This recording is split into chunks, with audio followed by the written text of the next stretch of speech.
اور ایک اور دلچسپ چیز یہ ہے کہ پرانے زمانے کی دلچسپ واردات جاگ اٹھتی ہیں. پوئٹری پڑھی ہوئی تھی جو بھول گئی ہو وہ یاد آنے لگتی ہے. تو اس کے جو کانشیسنیس کا لیول ہے وہ گہرا ہو جاتا ہے.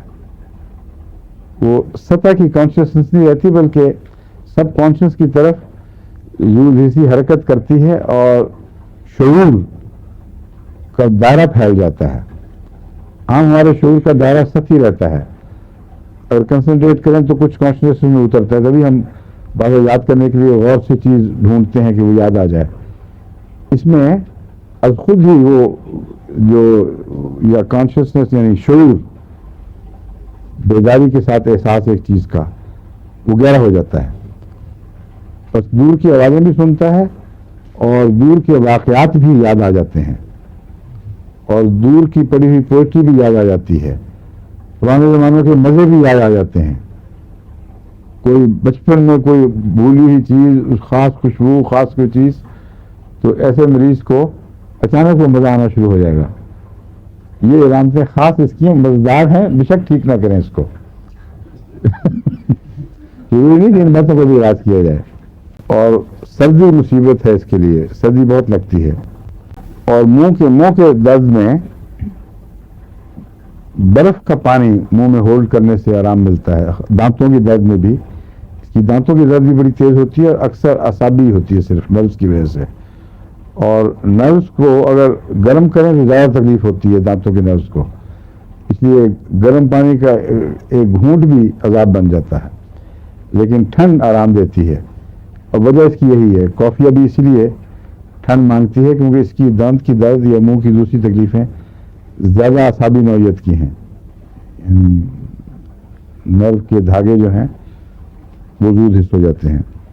بس درد کا آرام اس وجہ سے ہے, ورنہ سردی بذات خود کافیہ کے مریض کو مفید نہیں ہے اور بیماریاں پیدا کرتی ہے, نزلے بھی پیدا کر دے گی. اب آپ کو فرق سمجھ آ جائے گی کہ کیوں متضاد علامتیں پائی جاتی ہیں. سردی بذات خود دانتوں کے نروز میں تو فائدہ دیتی ہے, لیکن جسم کے کناروں میں سردی فائدہ نہیں دیتی. جو اعصاب ڈھکے ہوئے ہوں ان میں سردی کی بجائے ہمیشہ یا اکثر ٹکور فائدہ دیتی ہے. جو نرو اینڈز ننگے ہو گئے ہوں وہاں سردی فائدہ دیتی ہے اور گرمی زیادہ عذاب بنتی ہے. یہ وجہ ہے کہ اس میں یہ بظاہر تضاد پایا جاتا ہے, لیکن تضاد نہیں ہے, ایک انڈرسٹینڈیبل چیز ہے. یعنی انڈرسٹینڈیبل مطلب قابل فہم, سمجھ آ جاتی ہے ذرا غور کرو تو.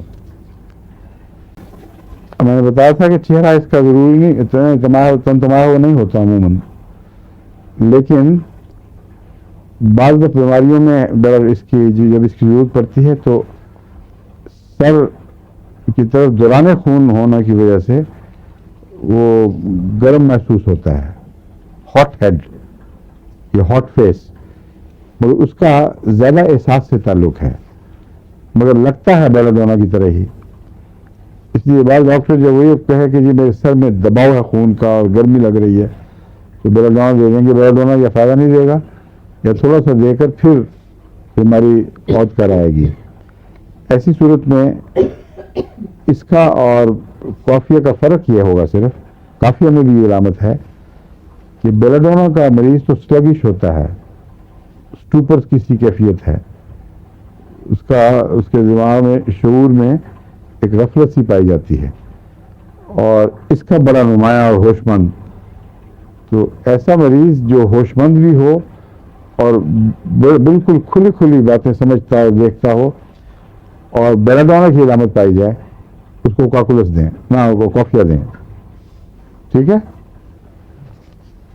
یہ ایک عجیب چیز ہے اس میں کہ گرجی کے پیچھے کریکلنگ سی آواز یا ببلنگ کا احساس پیدا ہوتا ہے کئی دفعہ. یہ کان کی خرابی کی وجہ سے ہوتا ہے. کان جو پیغام بھیجتے ہیں وہ پیچھے اندر کی طرف بھیجتے ہیں نا دماغ میں, اور کان میں اگر اس کی اعصاب میں کمزوری خرابی پیدا ہو تو اس سے بعد کریکلنگ کے احساس پیدا ہو جاتے ہیں. لیکن اس کا جو کریکلنگ کا سینٹر ہے وہ بدھی ہے. تو ویسے جو آڈیٹری سینٹر ہے برین کا وہ کہاں واقع ہوا ہے؟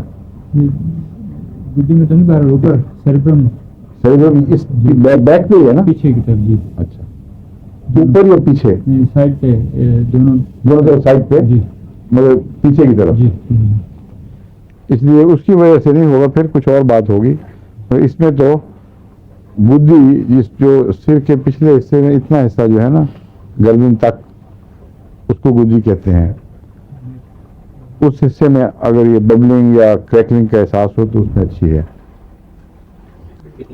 کوفیا، اس کی وجہ اس کا سروائکل جو سوری میں نے پہلے پھر بھی کوکلس ہارمون کہہ دیا تھا. کوفیا اس میں اچھی ہے، کاکلس نہیں. وہ چونکہ وہ چکر اس کا مجھے خیال آیا تھا.